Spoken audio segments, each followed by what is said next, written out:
Hello good evening दोस्तों। देखिए हमारी जो 21 डेज की श्रृंखला चल रही थी PYQs की, शिक्षा मनोविज्ञान के पुराने प्रश्न पत्रों की, तो उनका आज जो वीडियो है वो टॉपिक है आकलन, मापन और मूल्यांकन। तो आकलन, मापन और मूल्यांकन में इस टॉपिक में से जितने भी क्वेश्चन आए हुए हैं प्रीवियस ईयर्स में, उनको हम आज सोल्व करेंगे। देखिए वो अगर पीछे वाले वीडियो आपने नहीं देखे हैं तो वो देखिए, और वो सब टॉपिक वाइज करवाए हैं मैंने। हर टॉपिक वाइज जो क्वेश्चन आए हुए हैं पिछली भर्तियों में वो करवाए हुए हैं MCQs। तो आप उनको सोल्व कीजिए, वीडियोस को लाइक कीजिए और चैनल को सब्सक्राइब कीजिए। देखिए आप वीडियोस तो देखते हैं लेकिन चैनल को सब्सक्राइब नहीं कर रखा है, तो चैनल को सब्सक्राइब कीजिए। तो शुरू करते हैं आज का वीडियो। तो आज का पहला सवाल है, निम्नलिखित में से कौन सा वस्तुनिष्ठ प्रश्न है?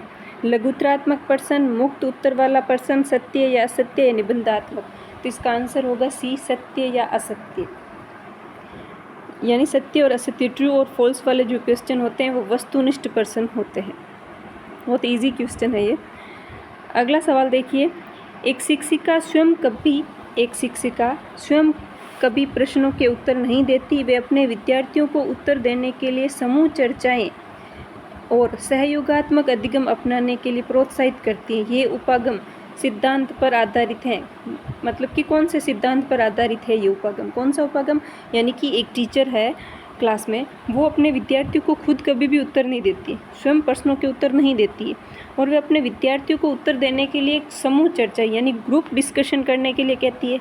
सहयोगात्मक अधिगम अपनाने के लिए प्रोत्साहित करती है, उनको मोटिवेट करती है। तो ये कौन सा उपागम, किस उपागम के सिद्धांत पर आधारित है ये? तो इसका आंसर होगा डी, यानी कि सक्रिय भागीदारी का उपागम। कौन सा उपागम है ये, कौन सा सिद्धांत है ये? सक्रिय भागीदारी का सिद्धांत। ठीक है। अगला सवाल देखिए कि मूल्यांकन का मुख्य उद्देश्य होना चाहिए। मूल्यांकन का मुख्य उद्देश्य होना चाहिए शिक्षार्थियों की त्रुटियां निकालना, शिक्षार्थियों की उपलब्धि को मापना, ये निर्णय लेना कि क्या विद्यार्थी को अगली कक्षा में प्रोन्नत किया जाना चाहिए, या सीखने में होने वाली कमियों का निदान एवं उपचार करना। तो मूल्यांकन का मुख्य उद्देश्य होता है कि सीखने में होने वाली कमियों का निदान एवं उपचार करना। ठीक है। अगला सवाल देखिए कि बच्चों का मूल्यांकन होना चाहिए बोर्ड परीक्षाओं द्वारा, सतत एवं व्यापक मूल्यांकन द्वारा, गृह परीक्षण द्वारा, लिखित एवं मौखिक परीक्षा द्वारा। तो इसका आंसर होगा सतत एवं व्यापक मूल्यांकन द्वारा। किसके द्वारा? सतत एवं व्यापक मूल्यांकन द्वारा। देखिए इससे पिछला जो वीडियो हमने अपलोड किया था उसमें CCE के जितने भी क्वेश्चन आए हुए थे वो हमने सोल्व किए थे। CCE यानी कि कंटिन्यूस एंड कॉम्प्रहेंसिव एवोल्यूशन, यानी कि सतत एवं व्यापक मूल्यांकन। तो सतत एवं व्यापक मूल्यांकन द्वारा बच्चों का मूल्यांकन होना चाहिए। देखिए ये सभी जो टॉपिक है एक दूसरे से कनेक्ट हुए हुए टॉपिक, तो एक दूसरे से कनेक्ट करके आप पढ़ोगे ना तो बहुत अच्छे से समझ में आएगा आपको। नेक्स्ट देखिए, सतत एवं व्यापक मूल्यांकन में यानी कि CCE में व्यापक मूल्यांकन शब्दावली से तात्पर्य है। तो इसका तात्पर्य शैक्षिक एवं सहशैक्षिक क्षेत्र का मूल्यांकन। शैक्षिक एवं सहशैक्षिक क्षेत्र का मूल्यांकन क्या होता है? व्यापक मूल्यांकन। व्यापक यानी बड़े रूप में, है ना, जो फैला हुआ हो, व्यापक। तो शैक्षिक मतलब शिक्षा तो आपको देनी ही है, शैक्षिक एवं सहशैक्षिक, शिक्षा के साथ साथ अन्य ज्ञान भी आपको बच्चों को देना, सहशैक्षिक क्रियाएं। ठीक है। तो शैक्षिक एवं सहशैक्षिक क्षेत्र का मूल्यांकन वो हो गया व्यापक मूल्यांकन। नेक्स्ट क्वेश्चन है कि एक प्रमाणीकृत परीक्षण में होता है विश्वसनीयता एवं वैधता, निबंधात्मक प्रश्न, मौखिक प्रश्न, प्रायोगिक प्रश्न। तो इसका आंसर होगा ए, विश्वसनीयता एवं वैधता। विश्वसनीयता एवं वैधता। नेक्स्ट है, वे प्रश्न जिनके उत्तर हेतु हाँ या नहीं में से एक का चयन करना हो उन्हें वर्गीकृत किया जा सकता है। यस नो वाले क्वेश्चन वस्तुनिष्ठ क्वेश्चन होते हैं। ठीक है।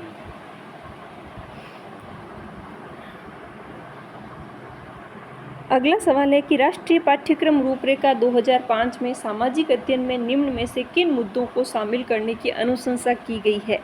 केवल लैंगिक मुद्दों को, केवल किशोरों के मुद्दे, लैंगिक एवं किशोर दोनों मुद्दों पर, सभी स्तर के विद्यार्थियों के लैंगिक एवं स्वास्थ्य संबंधी मुद्दों को। तो इसका आंसर होगा डी, यानी कि राष्ट्रीय पाठ्यक्रम रूपरेखा 2005 यानी कि NCF NCF 2005 में सामाजिक अध्ययन में किन मुद्दों को शामिल करने की अनुशंसा की गई है? तो वह है कि सभी स्तरों के विद्यार्थियों के लैंगिक एवं स्वास्थ्य संबंधी मुद्दों को शामिल करने की अनुशंसा की गई है। किसमें? NCF 2005 यानी कि राष्ट्रीय पाठ्यचर्या रूपरेखा 2005 में।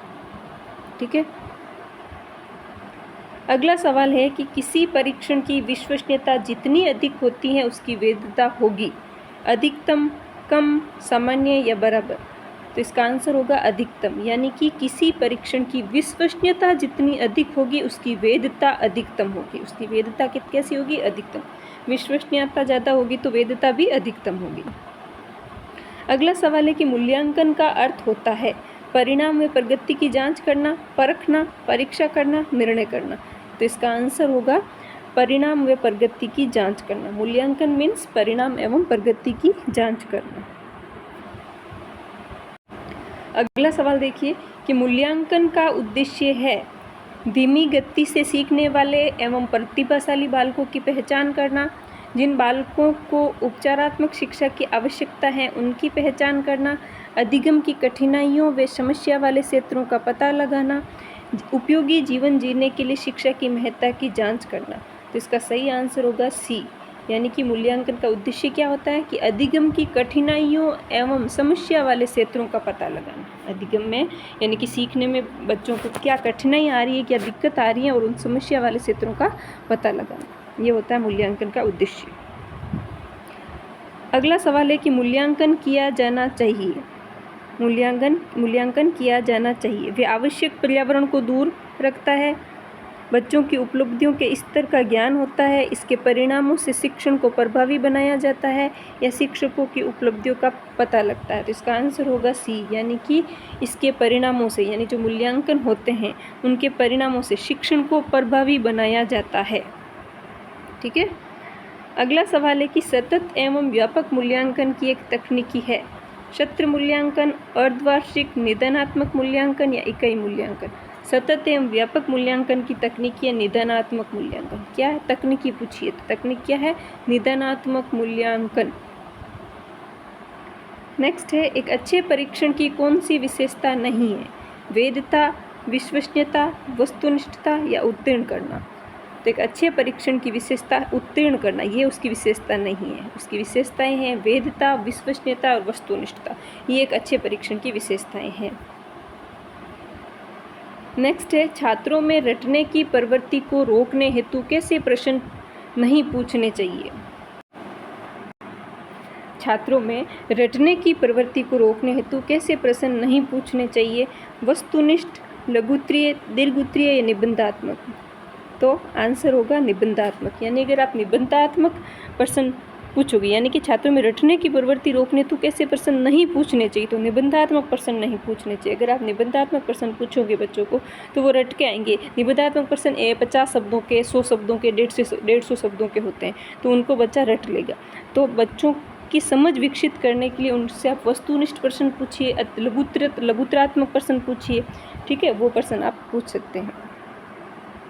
अगला सवाल है कि सृजनात्मकता का विकास करने में कौन सा कार्य सहायक नहीं है?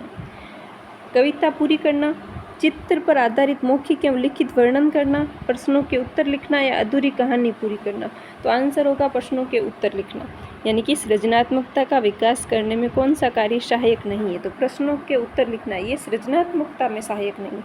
बाकी आप कोई कविता आदि लिखी हुई आप उसको पूरी करने के लिए बोलोगे तो ये उसकी सृजनात्मकता का विकास होगा। चित्र पर आधारित मौखिक एवं लिखित वर्णन, एक चित्र दे दिया आपने बच्चे को और बोल रहे हो कि इस पर आप 5 पंक्तियाँ लिखिए या 5 पंक्तियाँ बोलिए, तो वो उसकी सृजनात्मकता का विकास करता है।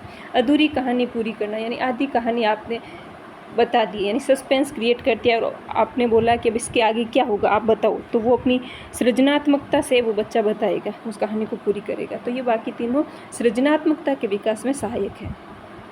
ठीक है। नेक्स्ट है वस्तुनिष्ठ पर्सन की सबसे बड़ी विशेषता होती है, वे छोटा होता है, वे जल्दी समझ में आ जाता है, विश्वसनीय होता है, उसके कई उत्तर होते हैं। तो इसका आंसर होगा सी, यानी कि वह विश्वसनीय होता है। वस्तुनिष्ठ पर्सन विश्वसनीय होता है, ये इसकी सबसे बड़ी विशेषता है।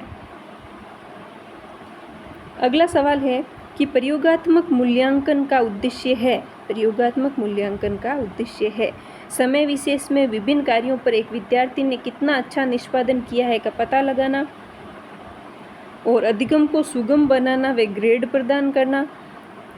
ऐसे विद्यार्थियों का पता लगाना जो अपने साथियों के समकक्ष प्राप्ति में कठिनाई अनुभव कर रहे हैं, या अगली इकाई के अनुदेशन से पूर्व प्रगति का पता लगाना। तो इसका आंसर होगा ए, यानी कि प्रयोगात्मक मूल्यांकन का उद्देश्य ये होता है कि समय विशेष में विभिन्न कार्यों पर एक विद्यार्थी ने कितना अच्छा निष्पादन किया है का पता लगाना, वो होता है प्रयोगात्मक मूल्यांकन का उद्देश्य।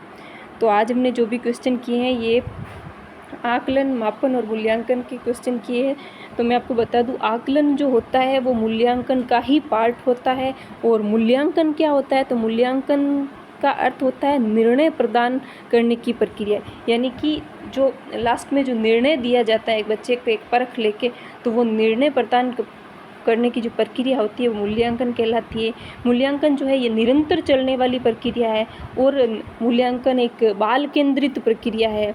और क्या कह सकते हैं, और कह सकते हैं कि मूल्यांकन एक उद्देश्यनिष्ठ प्रक्रिया है, और मूल्यांकन एक व्यापक प्रक्रिया है। तो मूल्यांकन के जितने भी क्वेश्चन आए हुए हैं वो हमने सोल्व कर लिए हैं।